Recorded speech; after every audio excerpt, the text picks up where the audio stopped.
بسم اللہ الرحمن الرحیم۔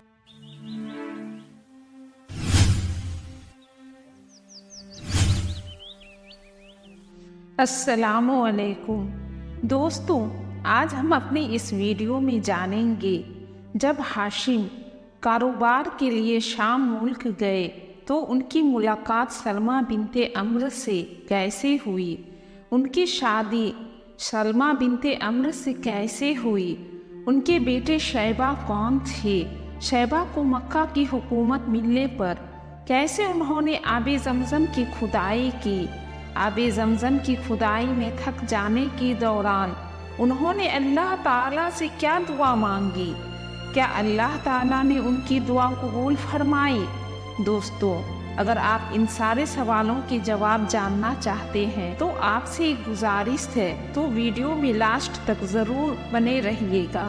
ایک بار ہاشم تاجروں کے پورے قافلے کے ساتھ کاروبار کے لیے شام گئے۔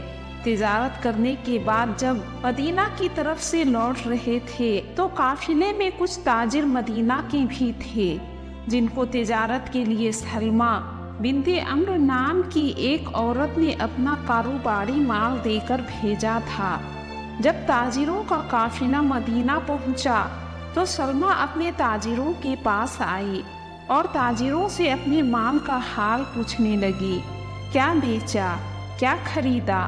ہاشم دور بیٹھے یہ سب کچھ دیکھ رہے تھے اور سوچ رہے تھے جیسے یہ کوئی بہت ہی ہوشیار، تجربے کار اور ماہر عورت ہے، اور دل ہی دل میں اس کی عقل مندی، سوجھ بوجھ اور چہرے پر شرافت، سنجیدگی دیکھ کر اس کی تعریفیں کر رہے تھے۔ تبھی ہاشم نے سلمہ کے بارے میں معلوم کروایا تو لوگوں نے بتایا کہ یہ سلمہ بنت عمرو ہے، خزرج کے خاندان بنی نجار سے تعلق رکھتی ہے، بڑی عزت والی عورت ہے اور ابھی اس نے شادی نہیں کی۔ سلمہ ایسے شخص سے شادی کرنا چاہتی ہے جو اس کی آزادی کو نہ چھینے۔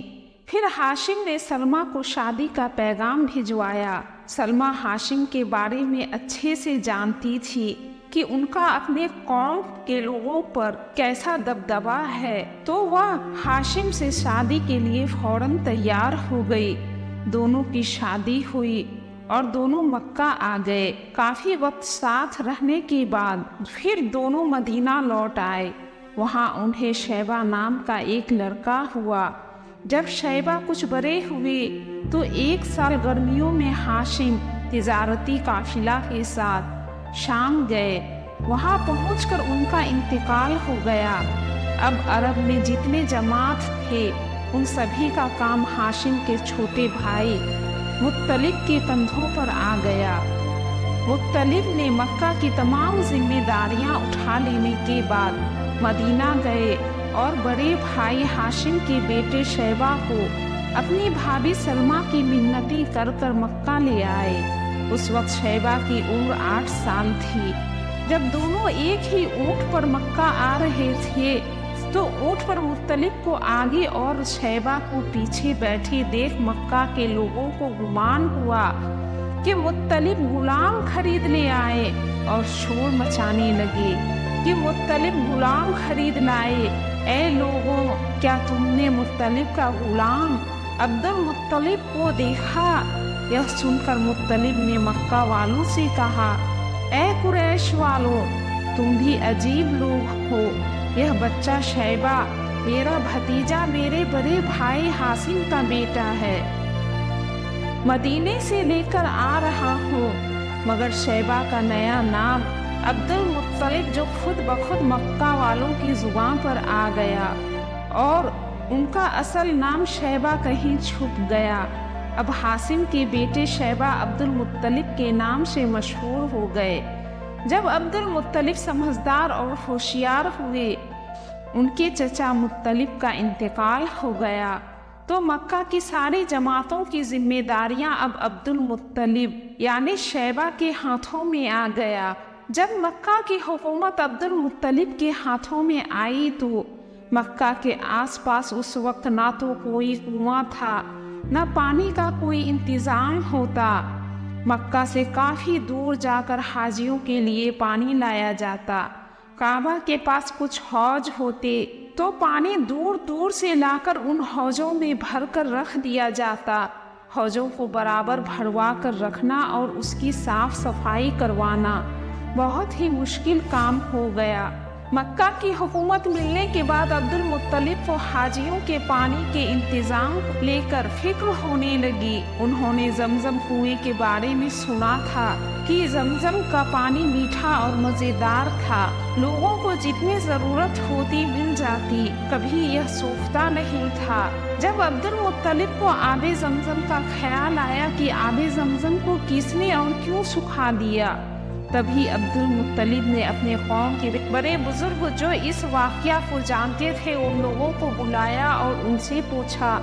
तो बुजुर्गों ने आबे जमजम का सारा किस्सा बताया कि पहले मक्का में जोहूम नाम के कबीले की हुकूमत होती थी। जोहूम कबीले का आखिरी सरदार मुजाद जुरहमी था। जब उसकी कौम बिगड़ गई और बनाव से ज़्यादा बिगाड़ के काम करने लगी तो बनु खुज़ाआ इसे सहन न कर सके, तो बनु खुज़ाआ के सरदार ने मुजाद जुरहमी को बेदखल करने का फैसला किया। इसके लिए दोनों कबीले की आपस में जंग हुई। बनु खुज़ाआ की फतह हुई। जुरहुम कबीले को मक्का छोड़कर जाना पड़ा। जाते वक्त मुजाद जुरहमी ने मक्का के सारे आए तोहफे और चढ़ावे को आबे जमजम के अंदर डलवाया और ऊपर से मिट्टी से भरवा दिया। तभी अब्दुल मुत्तलिब ने कसम खाई कि जब तक जमजम की खुदाई और सफाई ना हो जाए, पहले की तरह फिर जमजम से पानी ना निकल आए, उस वक्त तक मैं चैन से नहीं बैठूंगा। फिर एक दिन अब्दुल मुत्तलिब काबा शरीफ के पास सो रहे थे, तभी अचानक उन्हें एक आवाज़ सुनाई दी, जमजम को खुदाई करवा डालो। यह गैबी आवाज़ 3 रातों तक बराबर आती रही। इससे उनकी हिम्मत में और इजाफा हो गया। जमजम की खुदाई करना कोई आसान काम ना था। इसके लिए अब्दुल मुत्तलिब ने बहुत मेहनत की, खून पसीना एक कर दिया। खुदाई के दौरान जमजम में मुजाद जुरहमी की तलवारें, काबा के चढ़ावे और नजराने भी मिले। उन नजरानों में सोने के 2 हिरन भी मौजूद थे। अब्दुल मुत्तलिब ने उन तलवारों से काबा के दरवाजे बनवाए और सोने के हिरनों को दरवाजे की दोनों और काबा की शान बढ़ाने के लिए रखवा दिया। फिर आगे की खुदाई के बाद कहीं जाकर आबे जमजम का पाक पानी निकला। जमजम की खुदाई में अब्दुल मुत्तलिब इतने थक कर चूर हो गए कि दिल ही दिल में ज़्यादा बेटे के होने का एहसास उनको सताने लगा, क्योंकि उस वक्त अब्दुल मुत्तलिब को हारिस नाम का एक ही बेटा था। उसी वक्त अब्दुल मुत्तलिब ने अल्लाह से दुआ मांगी कि ए अल्लाह, तू मुझे 10 बेटे दे और सब के सब जवान होकर मेरे काम में हाथ बटाने लगे तो मैं अपना एक बेटा तेरे नाम पर कुर्बान कर दूंगा। अल्लाह ताला ने अब्दुल मुत्तलिब की यह दुआ कबूल फरमाई और अल्लाह ताला ने उन्हें 10 बेटे अता किए। सब पले बढ़े जवान हुए और उनके कामों में हाथ बटाने लगे। दोस्तों, आगे की बातें इंशाअल्लाह आगे के वीडियो में हम जानेंगे कि अब्दुल मुत्तलिब ने अपने एक बेटे को कुर्बान करने के लिए क्या किया। जब हुजूर सल्लल्लाहु अलैहि वसल्लम के वालिद अब्दुल्लाह बिन अब्दुल मुत्तलिब को कुर्बान करने के लिए चुना गया तो अब्दुल मुत्तलिब ने उन्हें बचाने के लिए क्या रास्ता निकाला। अब्दुल्लाह को बचाने के लिए अब्दुल मुत्तलिब ने फिदिया के तौर पर क्या कुर्बान किया। दोस्तों, अगर आप इसके पीछे की कहानी जानना चाहते हैं तो मैं वीडियो का लिंक डिस्क्रिप्शन में और एंड स्क्रीन पर डाल दूंगी। आप वहां जाकर इसके पीछे की कहानी को जान सकते हैं। दोस्तों, अगर वीडियो पसंद आई हो चैनल को लाइक शेयर सब्सक्राइब करें। अस्सलामु अलैकुम व रहमतुल्लाहि व बरकातुहू।